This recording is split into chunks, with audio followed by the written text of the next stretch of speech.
Hi, this is Joel Persinger. I'm the Gun Guy. Thank you very much for watching my videos. I really deeply appreciate it. As you can see, I'm out here on the P2K Range, training range again today. P2K Range is a terrific range. It's my home range. If you ever get a chance to come on out here in El Cajon, California and say hi, please do.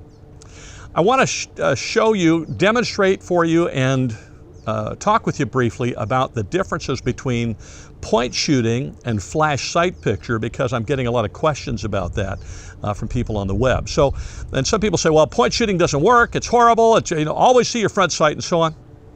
I want to just clarify that a little bit, because they are both tools in your toolbox, and it's important to have tools in your toolbox that you can use to accomplish the goal. And in this goal, it would be to win the gunfight against the bad guy so that you get to go home safe. And that's the important thing. So the differences between the two are pretty simple. They're both ways of aiming, if you will. They're both ways of getting rounds on target accurately, but they're used at different distances. And that's why when people compare flash sight picture, which means you're seeing your front sight inside your back sight, it's for relatively close quarters, but you're actually seeing your front sight, making sure it's lined up inside your back sight somewhere and then pressing the trigger. That's flash sight picture. As opposed to point shooting, where you're not focused on the sights at all. Instead of focusing on the front sights, you're focused on the threat, and it's immediate, and it's in your face, and it's really, really close, and you just point the gun the way you would your finger while you're focused on the threat and press the trigger, and that's going to work. But again, we're talking about different ranges, and that's why people get confused. So for example, with point shooting, we're talking about ranges like this. You can see that I am roughly 3 or 4 or 5 feet away from the target. So when you're doing point shooting, we're talking in ranges that are counted out pretty much in feet, or very few yards, 2 yards, 3 yards. When you're talking about flash sight picture, now you're talking about things that are out there a little farther, where you really don't need to have a perfect sight picture. You just got to get close and you're going to hit the target. And people will say point shooting doesn't work. Well, I beg to differ. Looks like it worked pretty good. I never saw the sights.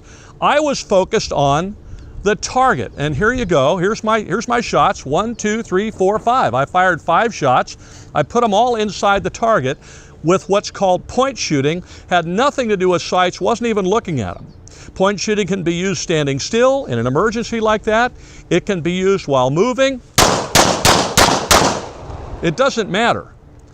Point shooting is a very effective tool for close quarters, in your face, up close shooting. Now I'm going to be back in a second after I grab a different mag, and I'm going to show you yet another way that it might be helpful for you to learn point shooting.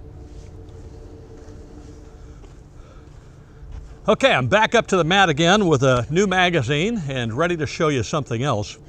The other thing about point shooting is that since it's done at extreme close quarters, sometimes you're so close that if you try to use flash sight picture, it's the worst possible way to accomplish anything. For example, if this is the person who's trying to hurt me, this is my attacker, if you will, and he's right there. If I try to extend my gun out to get a flash sight picture, he's going to reach out and grab my gun, and now I'm going to be in a deathmatch battle over my gun. And that's not a positive thing for me, particularly if you're a smaller stature person or you're an older guy like me. I'm closer to 60 than I am 50, and so I'm not under any disillusionment.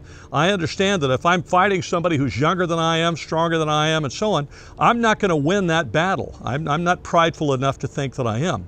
I can win the battle with the tool that I have if I know what I'm doing with it, but if it becomes a battle of strength and endurance, because he's got a hold of my gun and so do I, I'm not going to win that. So I can't allow that to happen. Besides which, I really don't have time to extend my gun out like that and reach right out there like that in the first place, because as I'm extending my gun out, I'm burning up time for him to clonk me on the head with something heavy, stab me, or whatever he's going to do. So if I'm this close, my shooting is not going to be here. It's probably going to be more from here, because I've got to get a hand up to protect my head and my face. He may be coming at me with a knife, he could be coming at me with a club, he could be coming at me with anything. And now that I'm in this position, that's where I'm going to have to shoot from, which means I can't see my sights, and I really don't care, because all I got to be able to do is point the gun at the guy and go until he leaves me alone. And you will notice that every round went in the silhouette. And I didn't have to see my sights in order to do that. That's because point shooting is a very effective way to shoot, a very quick and effective way to shoot up close. Now, I just did that left-handed and I'm right-handed, so that should tell you that it's not too challenging to do. I did it left-handed so that you could see from the camera angle what I was doing, but I'm actually very right-handed. Now, is this something, if you're going to do it, you should practice? Absolutely, because you don't want to put rounds past that person and hit somebody that's standing behind them. You're responsible for that round from the moment it leaves the muzzle until it stops and any damage it does along the way. So point shooting is something that's useful, extremely useful, very up close and personal. And this is a little frightening, I realize, but this is what fighting for your life looks like. And we sometimes have to admit that. And that's where we get past all the theoretical nonsense and what might work in a down dirty, up close, personal fashion. Take this particular scenario I just mentioned and now put yourself on your butt and he's leaning over the top of you. Do you have, with a knife, do you have time to look at your sights? No, you don't, but you can point the gun at his belly and press the trigger a couple times. That's what point shooting is all about. And that's why Fairbairn and Sykes in the Shanghai Police Department down at the turn of the century, W. Fairbairn and his partner Sykes introduced it to their officers way back then because it works. That's why Rex Applegate included it in his book, his famous book, Kill or Get Killed, because it works. Now, does flash sight picture work? Or seeing that front sight inside the back sight somewhere work? Absolutely. But it works at a different range and it's more efficient at a different range. Excuse me, so I'm going to show you that next. Now at this kind of distance, this is where point shooting begins to fall apart. So I want to stop right here and explain to you, I'm not a proponent of point shooting over flash sight picture or flash sight picture over point shooting. They are both excellent systems to accomplish the goal, but they're different tools in your toolboxes for different ranges. So just like I'm not an advocate over screwdrivers versus wrenches or vice versa, these two different approaches are going to be used differently depending on the situation you're in. Now, as I just demonstrated and discussed, point shooting is very close quarters, up in front of your face, right here, right now, bam, in distances that are measured in feet generally, or very short yardage, 1 yard, 2 yards, maybe 3 yards. But when you're getting that far away, seeing your front sight actually works better.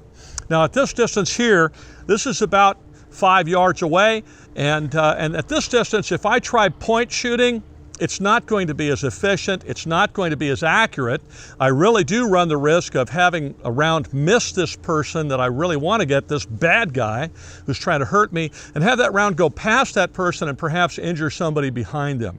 So at a distance, when you start getting out of the 4 feet, 5 feet, 6 feet, 7 feet range, and you start getting into yards, that's where you got to move to a different sighting algorithm, a different approach, and that is flash sight picture. That means my gun is going to come up in front of my face. I'm going to see my front sight somewhere inside the back sight, pretty much anywhere in there. As long as I see my front sight inside the back sight somewhere at this distance, I'm going to hit the target.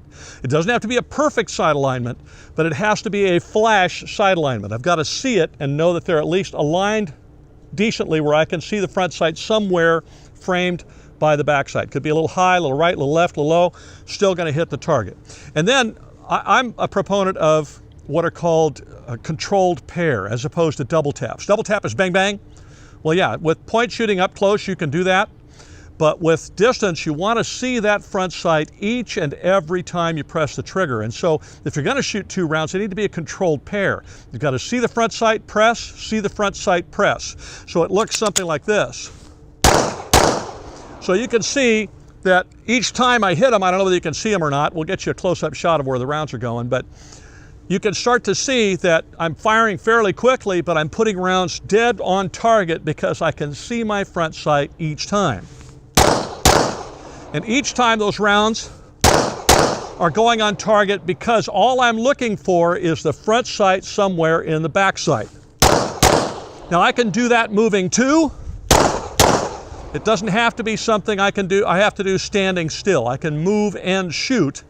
I encourage you not to try running and shooting. Either run or shoot, but don't run and shoot. If you're going to move and shoot, you want to move properly so that your shooting platform doesn't change. But that's a subject of a different video, and I'll show you that another time. For this time, just realize that the farther you get away, the more you're going to have to use those sights. And when you get beyond 2, 3, 4, 5 feet, then you're going to have to see the front sight inside the back sight each and every time you press the trigger to ensure that you put your rounds on target and you're engaging the threat and not injuring some other poor innocent person that happens to be downrange. So as you can see, flash sight picture works, and it works brilliantly. You know something? Point shooting works, and it works brilliantly, but they're not interchangeable. So the idea that one should be in competition with the other is a little silly. They're different tools in your shooting toolbox, in your self-defense toolbox, and they can be very, very effective if you practice them at the appropriate distances and then use them accordingly. Hopefully you never have to use them at all, but you should practice them because, truthfully, one works better at one distance than the other, and they're not interchangeable. Now that you've seen the difference, hopefully it clarifies the point a little bit, because I've had a lot of people ask me. Anyway, thank you very much for watching my channel. I appreciate it. Please like, subscribe. There's a tab right up here for you to do that so that we can let you know about more videos when they come out. We generally do about 2 a week. We got a bunch of new ones coming up, and we got a bunch that you can look at that we've done before. In fact, we're edging up really close on 100 videos. I'm very excited about that, and I'll let you know when we hit that number. Also, if you're not a member of the National Rifle Association and you like gun videos and you enjoy shooting, you need to be. So I'm going to put a tab right here, a little button for you to click so that it'll take you to a spot on our website where you can join the NRA for a year. It'll save you some money, and you can join for a year for less than the cost of a box of ammunition. Our firearms rights are under attack like never before, and the NRA needs your help. Also, if you happen to have a gun like this one, or you have some sort of a gun that you use for home defense, or you carry a gun like I do every day, you want to have some legal backup in case, God forbid, you ever have to use it. The world is getting more interesting by the day, and if you ever have to defend yourself with a gun, the last thing you want is to lose all of your belongings in a lawsuit and be prosecuted. So I urge you to sign up for something I use called Second Call Defense. And so there's a little link right here for you to do that, and there's a link in the description as well. Second Call Defense is a company that provides backup for you in the form of money for an attorney, money for a bail bondsman to bail you out, and so on. So I urge you to check them out. I use them. Their service is outstanding, and that's why I recommend it.